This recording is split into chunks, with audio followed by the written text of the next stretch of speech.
আসসালামু আলাইকুম। নীলুস কিচেন থেকে আমি নীলু বলছি।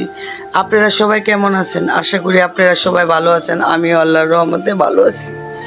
এটা হলো আমাদের বাড়ি নদীর ওই পার। আমার বাড়ি নদীর ওই পার ইকুরিয়া উত্তরপাড়া আমার বাড়ি। এই যে আমার বাড়ি। আমার বাড়িতে আমি আজকে গেছি আমার মায় মারা যাওয়ার পর।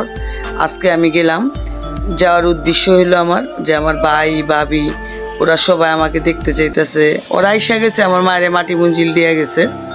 এখন আমি ওদের নিয়ে ইফতারিটা খামু, আমার মার ঘরে বসবো, মার ঘরে সব করব। এই মার ঘরে গেছি।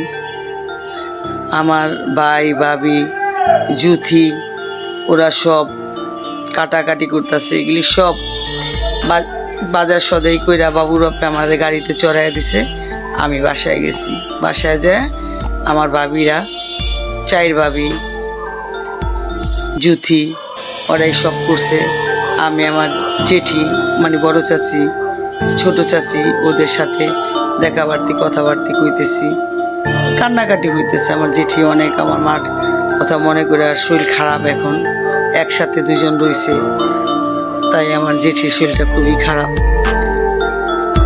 আর আমার ভাবিরা দেখেন 3 পদের শরবতি বানাইছে, 3 পদের। আসলে আমার ভাইরা খুবই ভালো মানুষ, খুব। জানি না আমার ভাই নাই, আমিও জানি, কিন্তু আপন ভাই থাকলে এর চেয়ে বেশি মায়া করতো কিনা আমার জানা নাই। কিন্তু আমার ভাইয়েরা আমার খুবই আমার ভাইয়েরা মায়া করে খুব। এখন সব কাইটা এগুলো আমি জানিও না, কি কি দিছে না দিছে আমি জানি না। আমার ভাই এজাজে সব কিছু মাখতেছে, ভাবিরা কাইটা কুইটা দিছে, আমার ভাই মুড়ি মাখতেছে, মুড়ি মাখবো। নিচে উপরে আমরা বসছি। আমার চাচি, আমার জেঠি অসুস্থ, হাঁটতে পারে না।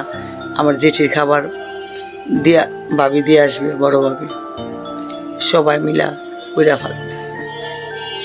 দেখেন নিচে উপরে কইরা বাট কইরা দিতেছে আমার ভাই, সবাই মিলা খাক। নিচে উপরে সবাই মিলে আমরা বসে বসে খাইতেছি। আমার ভাই বোন, এই যে আমার মার ঘর। আসলে আমার মা এখন নাই। আমার ঘরটার মধ্যে যা শান্তি লাগলো, অনেক ভালো লাগলো যে আমার মা এই ঘরটা থাকতো।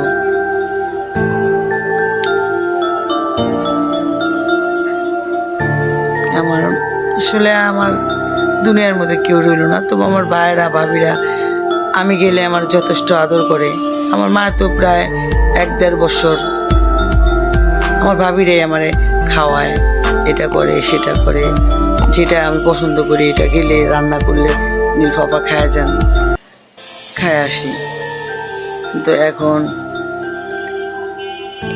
আপনারা সবাই আমার জন্য দোয়া করবেন, আমার মার জন্য দোয়া করবেন, আমি যেমন এমন থাকতে পারি, সবার কাছে ভালো আদর নিয়ে বাঁচতে পারি।